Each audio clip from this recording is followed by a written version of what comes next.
Xo'p, keyingisi ona bilan bolani o'rtasidagi rishta haqida gapirib bering. 7 yoshgacha rishta uzviy bog'liq bo'ladi. Ona bilan bolaniki. Homiladorlik paytingizda bolangiz platsenta kiniga orqali sizdan o'sha oziqlanadi. Tug'ilgandan keyin o'sha uzviy bog'liqlik norasida deyiladi, rizqsiz deyiladi-yu.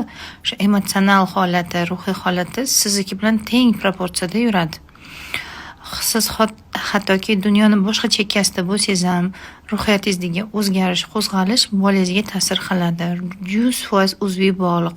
Mana nima uchun ZPR autizm diagnozidagi bolalarni обязательно o'sha aynan 7 yoshgacha bo'lganlarni onalari bilan asosan shu bolalar bilan ham undan tashqari onalari bilan ishlashim ham sababi shunda.